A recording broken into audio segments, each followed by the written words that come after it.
leaves and broken branches. Peter, Sam, and Rusty often worked together.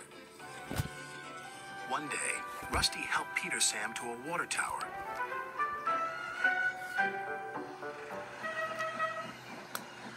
Peter Sam felt much better after his long drink, but the freight cars were bored. Let's break away. Their loads were heavy and the couplings old. One snapped.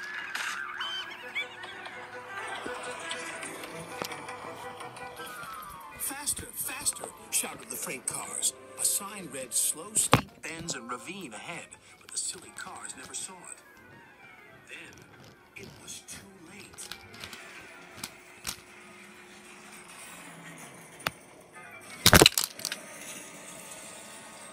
Peter Sam arrived at the scene of the disaster. His driver sighed. This was our fault. We didn't secure them properly. We'll have to get help to pull them out. So Matt will be very annoyed. And he was. You will work in the yards until I can trust you again. Duncan was delighted with Peter Sam's dilemma. Fancy not securing your freight cars on a hill. They'll come back to spook you and your special funnel. Woo! And who's to say you're not afraid of ghosts? Snapped Rusty. Ghosts? Things that go bump in the night? Rubbish! Well, I'll tell you a story that will make your funnel quiver, Rusty said. A long time ago, a little engine was returning home.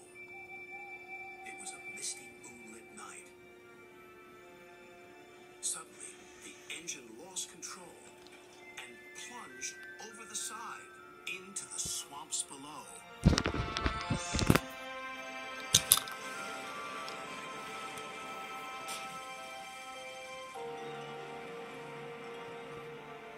He was never found again. But many a workman will tell you that when the moon is full, they have seen the little engine trying to get home. But he never reaches the other side. So what do you think of that, Duncan? Rubbish, replied Duncan. Never mind him, Peter Sam. He'd be frightened if he really saw a ghost. This gave Peter Sam's driver an idea. Let's play a trick on Duncan. The next day, he spoke to Duncan's driver and fireman, who agreed. We'll do it tonight. Duncan had to take coal cars to the slate mines and then bring cars back. Duncan's driver decided as part of the plan to cross the old iron bridge. Haunted bridge. Rubbish, snorted Duncan. It's as tame as a pet rabbit's.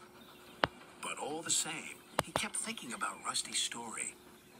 When dusk fell, he was keen to leave. If we don't go now, Scarloey will take my favorite place in the sheds. We have to collect our cars first, his driver replied. He could see their plan was working because Duncan was nervous. When night fell, they set off.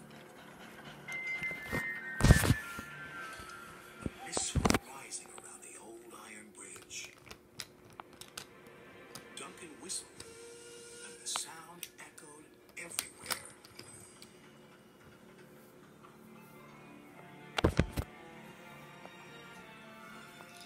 Then, ahead, he saw flickering lights. His driver knew they were only insects that shine brightly at night, but to Duncan they looked like an engine. Next, his driver secretly threw a rock from the cab into the ravine below. It's the ghost! Take me back! Take me back, please! When Duncan reached the safety of his shed, he closed his eyes tightly. Spooked, are you, Duncan? Laughed his driver. No, I'm asleep. And Duncan refused to open his eyes. He did, though, when he thought his driver wasn't looking, just to make sure that he was still there.